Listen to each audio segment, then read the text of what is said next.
Whew, carrying all this matanga may have been the true struggle. Thanks, Estinian. Always know the right thing to say.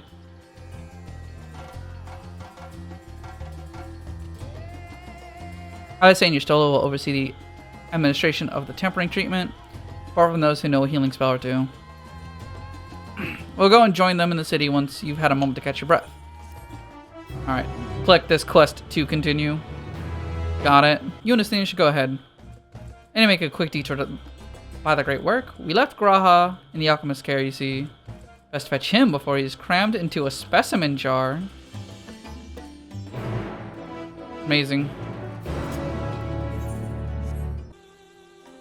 Honored Scion, you're free to enter at your leisure. I cannot leave my post. I'm afraid you must make your own way. Should you require directions, sentry stationed at the fountain atop the steps will be glad to assist you. Use some fates and get the riding map. I simply do not have the time. This place is a veritable maze. Rather than risk getting lost, we'd best ask for directions sentry at this fountain. Either way, don't expect me to act as your tour guide like certain others.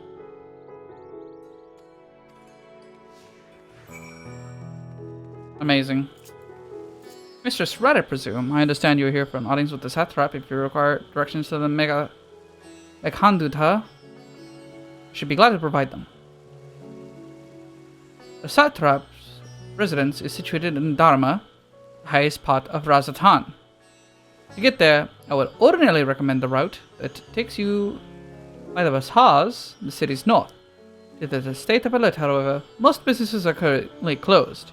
The Aetherite disabled. Such, I will provide you with an alternative path. First, please ascend the steps next to this fountain, then continue left. More steps. Upon ascending them, you will emerge Apax's path.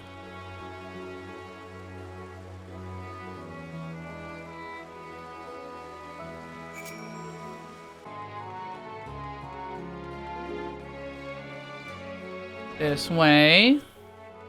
And here's a watch for Radiant. Incidentally, if you ascend the steps either side of me, you'll find the workshops of Rutia Fibers, though you are free to observe the artisans. Take care not to lose your way. So I want to go right. Either or leads to this. Ah, the Thervanian weave. Hard to imagine more vibrant stuff. I dare say Amarik would be partial to the gold thread and the blue, of course. He loves blue. Never put much thought into what I wear. Spare set of clothing is usually all I carry. If that isn't enough, I can always obtain something local. Yeah, that's pretty pragmatic. We're not here for an airship. We have business at Meghanduta. In that case, for me to direct you, from here it's quite simple, really. Ascend these steps, then continue straight ahead across the bridge. You cannot miss it. These steps I was already up. Got it. Reason as it is, you'd think they intended to make a maze out of Razathan. Gane was flat at least. If you get lost, you could head higher ground and get a lay of the land. Hey, this area is beautiful. I don't know if I've said this.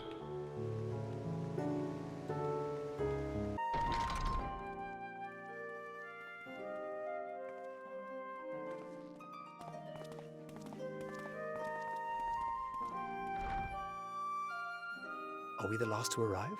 I hope we've not kept you waiting. Not at all. Your comrade is feeling better, I trust.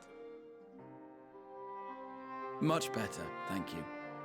Harness remedies are certainly potent, in more ways than one.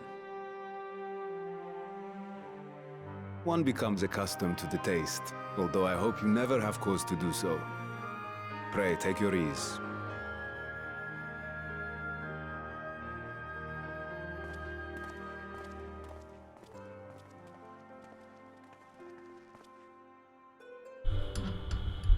Full glad I am to see you all unharmed. We did it again. Valiant scions, for your heroism, you have my boundless gratitude. You cast down that dire tower and set free its hapless captives. You cleanse their souls of its corrupting influence. No words of thanks will suffice. In place of platitudes, I offer a bounty of warding scales. Pray accept your due reward, along with the goodwill of Radzatan. Nice. Alchemists throughout the land were put to work in the forging of your talismans. The finished ones have been collected, and now await you at the High Crucible of Alchemia. Present this letter when you are ready to take them into your possession.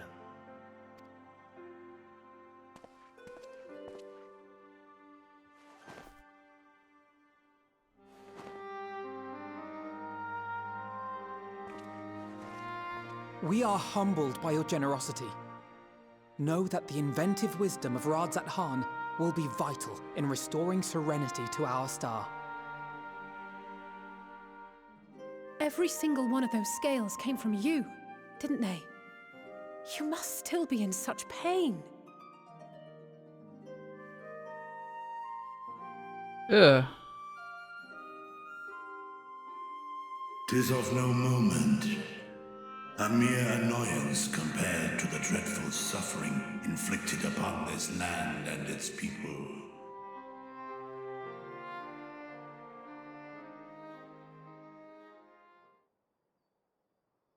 Albeit brief, my involvement in the Dragonsong War afforded me a glimpse of the myriad sorrows which consumed both dragon and man.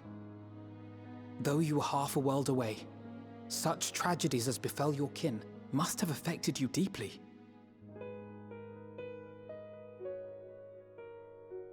And yet, you chose to live among men.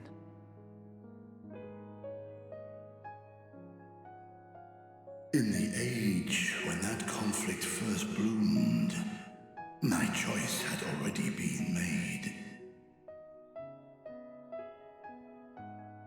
In some distant place, man slew dragon, and dragon slaughtered man.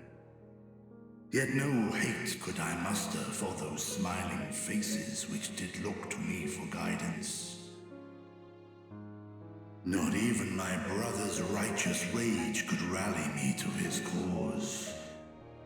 I huddled here, secret and still, hoping against hope that which I had built would remain untouched by the chaos and carnage. 'Twould seem we share the same desire for peace, great Vritra. To that end, I wonder if we might trouble you with another question. The Telophoroi are intent on recreating the final days, an apocalyptic event which we know to predate the sundering of the star. As the longest lived among us, know you aught of this terrible cataclysm?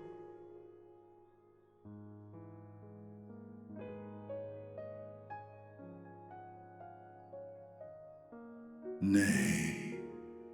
When war and strife drove my sire from his home, he crossed the great expanse with only our unhatched eggs as company. He alighted upon a shattered source, its 13 reflections long since scattered beyond the rift. Yeah, this is older than him. Of events preceding his arrival, he knoweth naught, save that which Hydralin hath deigned to disclose. An open dialogue with Heidelin. I see. So again, 'tis the inscrutable Hydaelyn to whom we must look for answers.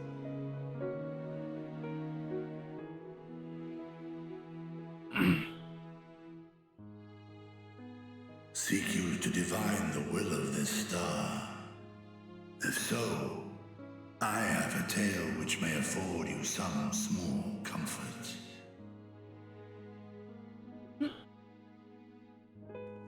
'Tis a story from my youth, many, many years ago. To my sire, I once posed the question, of all the stars in the sky, why didst thou settle upon this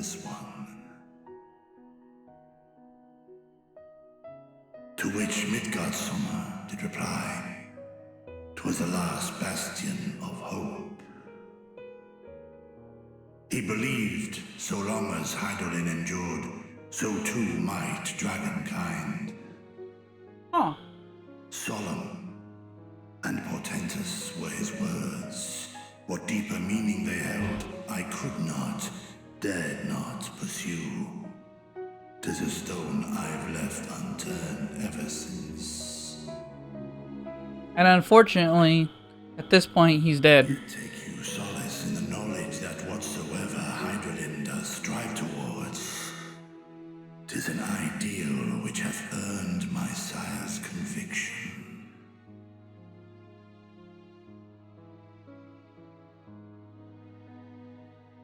Thank you, Vritra. You've given us warm reassurance in a world gripped by cold uncertainty. We value as much as these scales, While I'm actually. sure we all have a great many questions, I think it's time we collect the talismans and be on our way. Our fight against the Telophoroi is far from finished. And I feel like we'll get better answers, or... Let's take our leave, but please do inform us if we can provide any further assistance. Nice.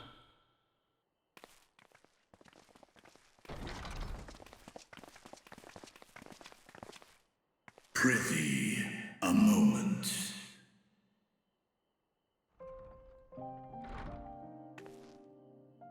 There is one whom my sire hath judged worthy of honor and respect. The one known to men as Eorzea's champion. This hero of renown and rumor, 'tis thee.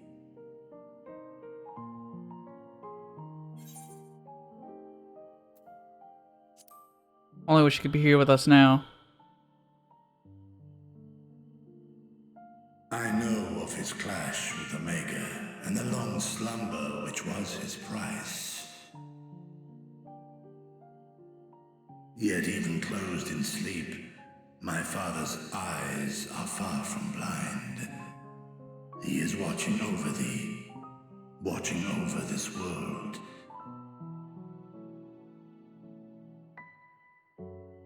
'Twas a revelation most pleasing that thou, a child of man, had gained Midgardsummer's trust. But alongside mine elation runneth a rivulet of dread. For upon thy life's reel wind too many threads of fate, power, wheel enmeshed with woe. Amidst this tangled knot thou shalt know no rest. 'Tis an endless confluence of forces, a struggle without surcease. More terrible still is the attrition wrought upon thy companions, as they are swept up in the storm of thine existence.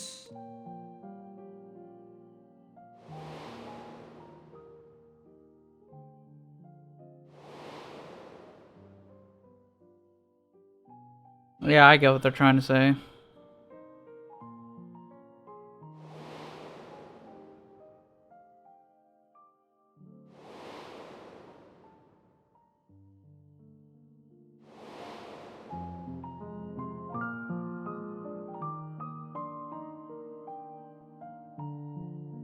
Take heart and protect them well.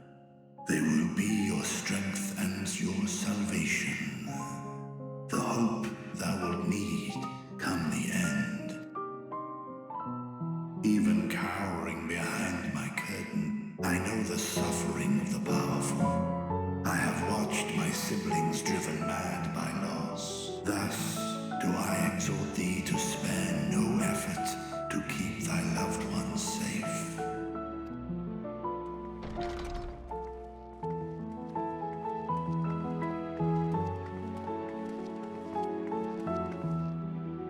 Apologies. We hadn't meant to interrupt. It's just that we do have a history of suddenly collapsing, and when you didn't follow us out... 'Tis I who must apologize. I have detained your champion overlong with idle chatter.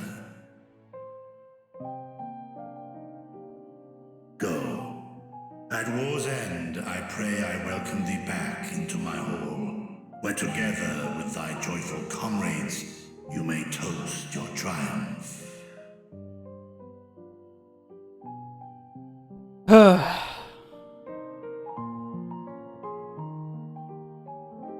That's a little too heavy, brother. But alright.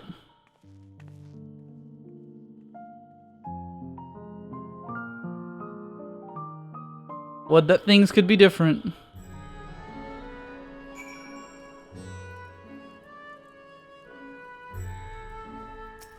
And also, Ritra is just not gonna join us, huh? Haha, that was a joke. What were you and Vitra talking about? Ah, nothing. On ahead to the High Crucible, let's catch up with them. What is the High Crucible? The Mulberry Orchard.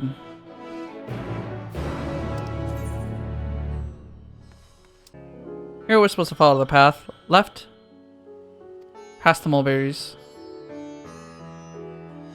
Alright.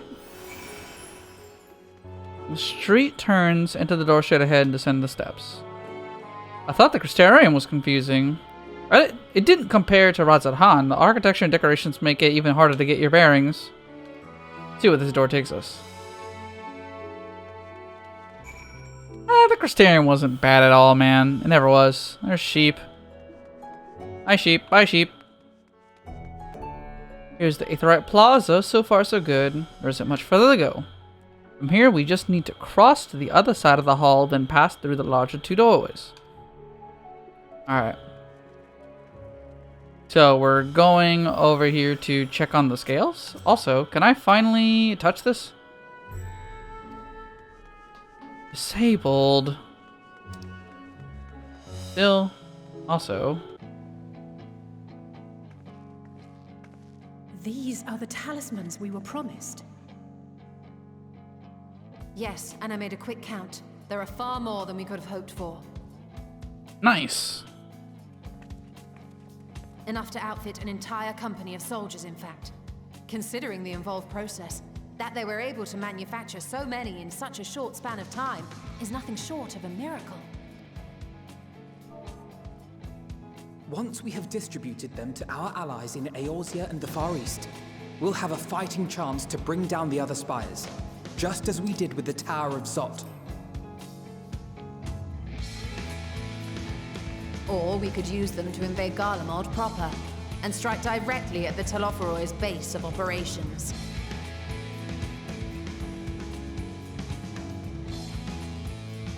A lot we could do.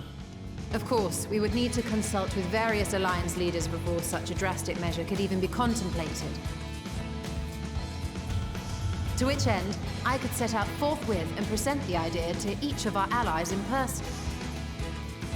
Yeah, you could. Pray allow me to undertake some few of those journeys. I find myself restless and in need of purposeful duties. I can head eastward. Bosnia and Dalmasca are just a short hop from here. And Doma's shinobi network should come in handy for passing on the word. We shall share the burden then. Meanwhile, I think it best that you and the others take the talismans back to the Baldessian Annex. We must keep them safe and secure until we've decided upon a course of action.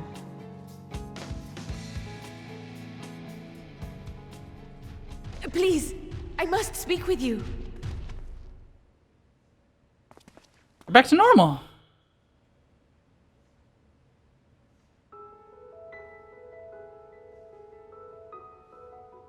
Nidana, you're awake. Yes.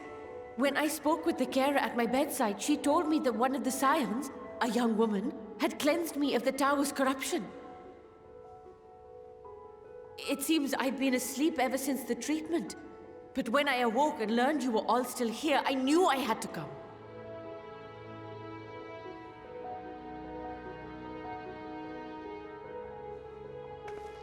As you said, Nidana was captured only recently.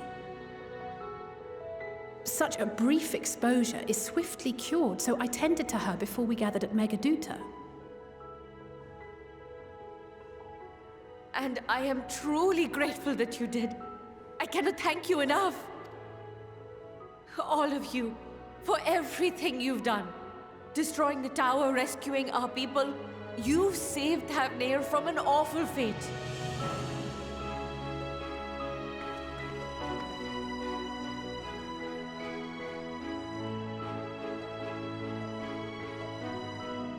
Yet who hath truly saved whom?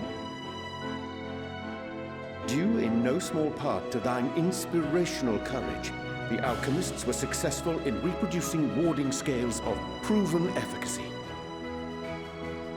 Replications of thy work now stand ready to travel across the seas, unto the hands of those who might wield them against this rising evil.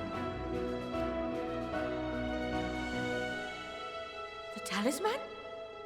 Is this true?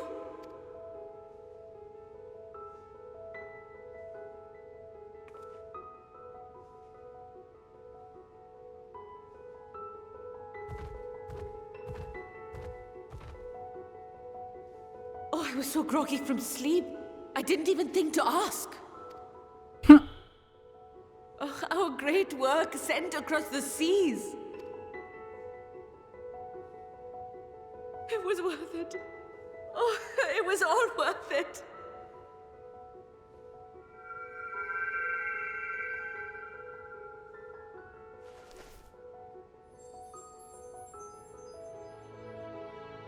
Look at that! Its color is completely changed.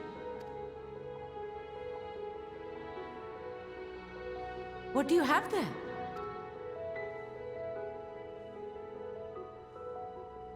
How unusual. I wonder if the effect is a reaction to Akasha. I'm afraid I'm not familiar with that term. Akasha? It is one of the unseen energies defined by Harnish alchemical theory. Though a gross oversimplification, some describe it as an essence influenced by feelings. You imply that it is distinct from ether?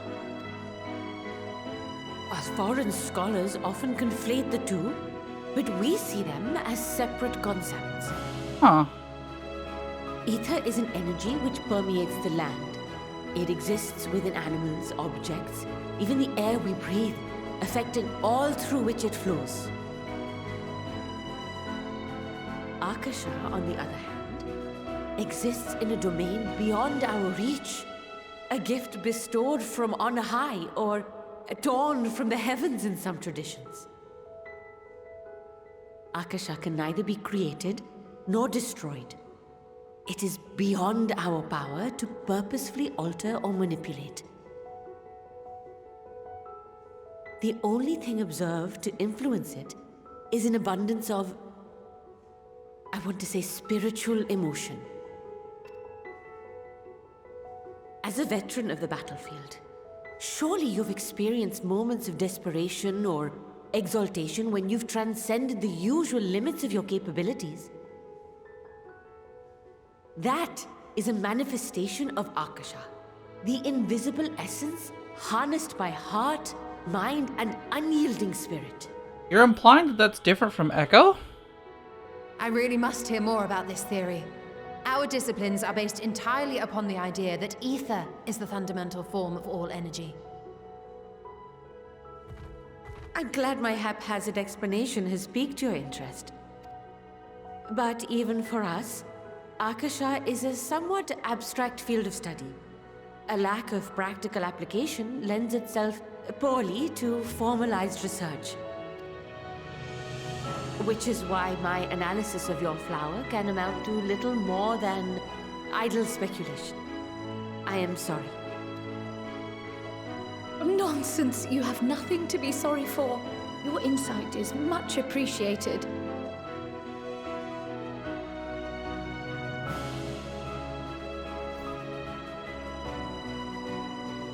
Shall we depart for Charlian then? I will see to it that the talismans arrive at the Annex. And we will be in touch once our talks are concluded. I suggest you rest while you can. From here onward, sleep is bound to be in short supply. Sounds like things are gonna start speeding up, huh? Hoping there isn't long segments of questing around like that anymore. And also, I have no clue what's gonna happen next.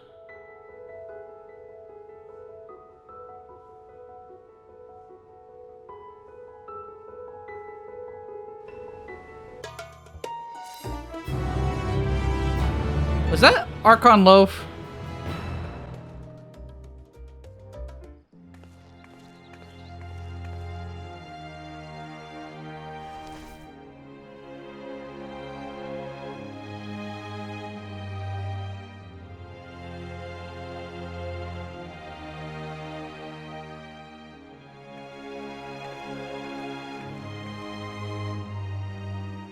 Take heart and protect them well.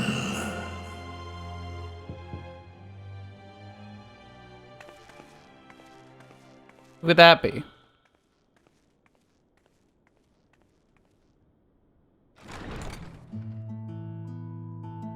Good. Yo! You haven't eaten yet, have you? We've bought quite a spread if you're interested. Only the finest dining from the last stand. Are we gonna have Graha eat a burger? It's very important that we have Graha eat a burger.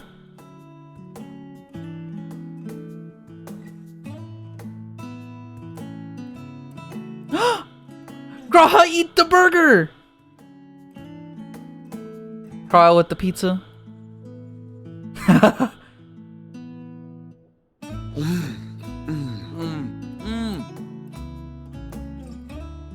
No tomatoes? Pickles?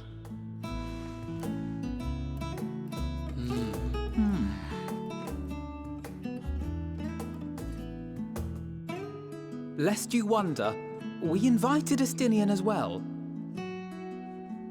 But he refused with a rather grim-faced, "No, thank you." I suspect Charlian cuisine is not to his liking.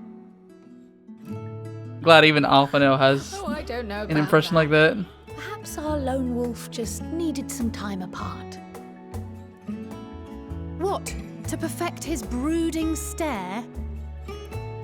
Next time, I'll drag him out by the ear, sit him down in front of a Charlian feast, and see that he eats every last bite. Amazing. Graha's just eating. Of all people, warriors must take proper meals and rest if they are to maintain a healthy constitution. Poor Estinian, beset on all sides. Everyone's roasting him, bro. Leave him alone. Speaking of one's physical condition, Mistress Cryle, I hear you recently played literal host to Heidelin herself. And what an experience that was. Tiring, yes, but no lasting harm done. If anything, I should have liked to speak with her longer. I've not felt a hint of her presence since. Heidelin instructed you to carry that flower, yes?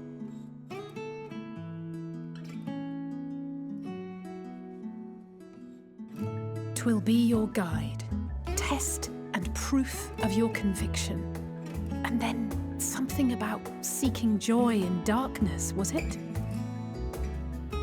Come to think of it, isn't that what happened with Nidana back in Radzat Han?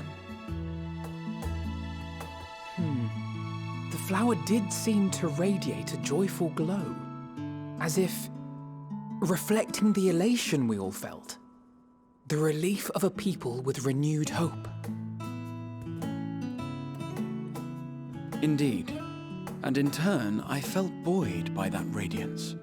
'Twas akin to spotting a beacon and knowing we were on the right path. I know we've not yet triumphed over the Telophoroi, or learned the full breadth of the Forum's plans. We really don't know much at all. This shit's weird. But even within the midst of our struggles, we find small moments of joy to sustain us. Rare and hard-won, perhaps, But it is this pursuit of happiness that gives us the strength to carry on day after day. We all staring at him.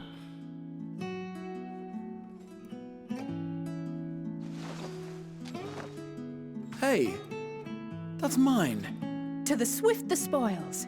Though I recall that levitation spell of yours was quick enough. Only barely. And even at my best, I'm still too slow to wield it effectively in battle. Mayhap I simply require more practice with this new magic. You unearthed it from the depths of Numenon, I presume. Aye, and from a veritable mountain of arcane tomes at that. 'Twas necessary to facilitate my solitary explorations. Or, to put it simply, you used it to sneak around the Forbidden Archives. Well, yes. Well, after a fashion.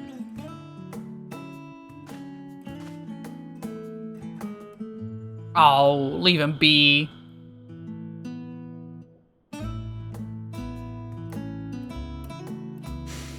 They're tall, you see. The shelves, they're too tall for me. And I could hardly move the library's platforms without attracting attention now, could I?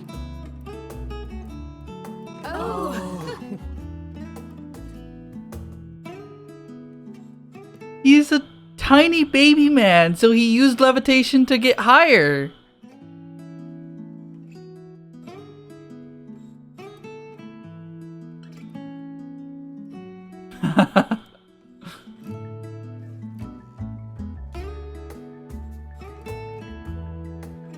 Ooh, the moon's out.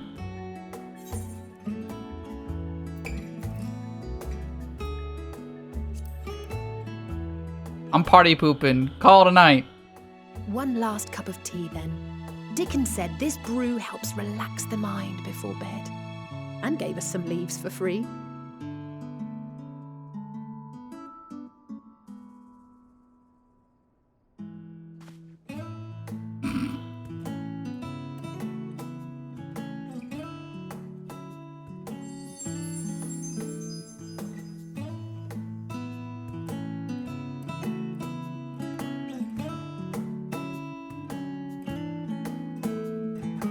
Nice. Oh boy, what's going on here? Xenos update, everyone is Time for the Xenos update. Tweedledee.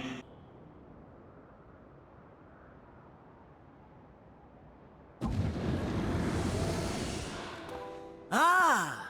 Enjoying the bracing cold, I see. Do you not own a warm coat or a cloak? Something in fur? Or fashioned from the skins of your enemies? Or... well, never mind that.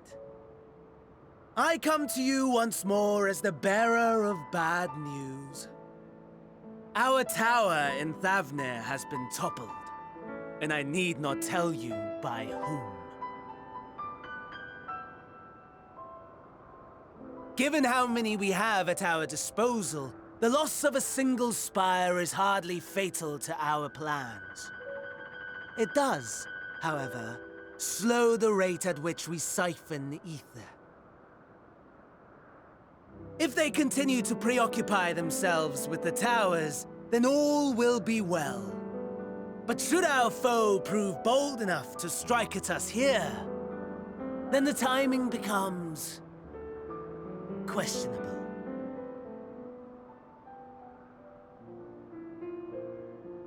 Our foe is bold enough.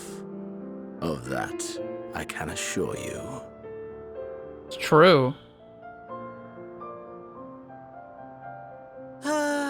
Yes, very well then. I suppose I must prepare a proper welcome. Honestly, talk of your nemesis is the only thing you seem to enjoy. Does nothing else spark your interest?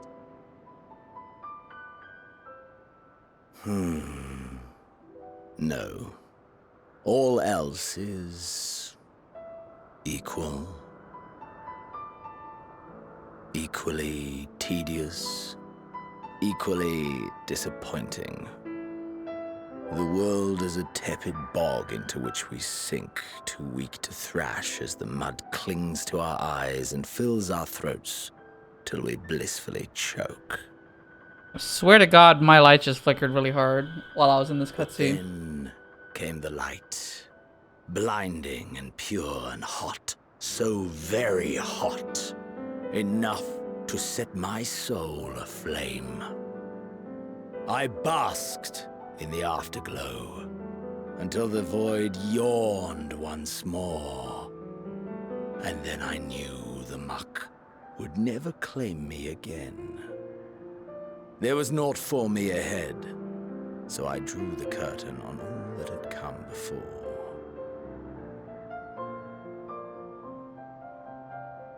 Burn, burn, let the whole star burn. I will have my contest. I will reclaim my moment. This time outside of Stormblood, so that people like it more.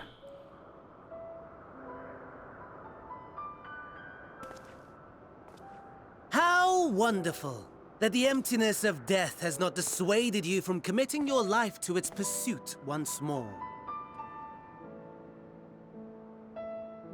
I don't know whether to envy you or pity you.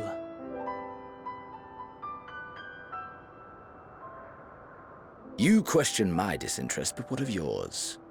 Despite your noisome antics, I sense you take little pleasure in this endeavor.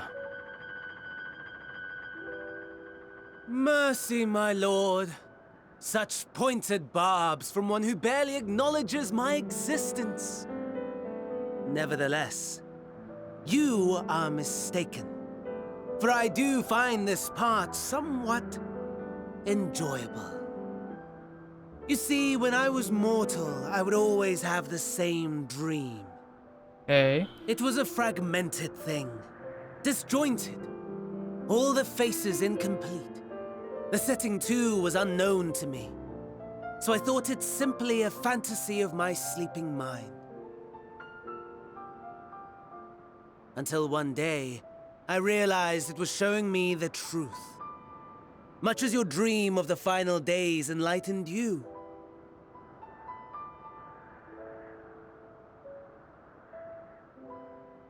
And soon, very soon, the rest of the world will see the truth of my dream, too.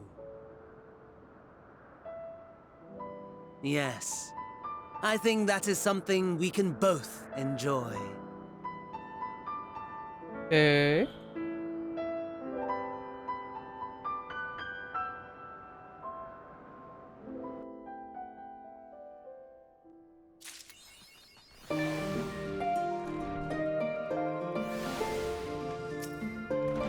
I'm glad I was playing the leitmotif for Heaven's Word, by the way.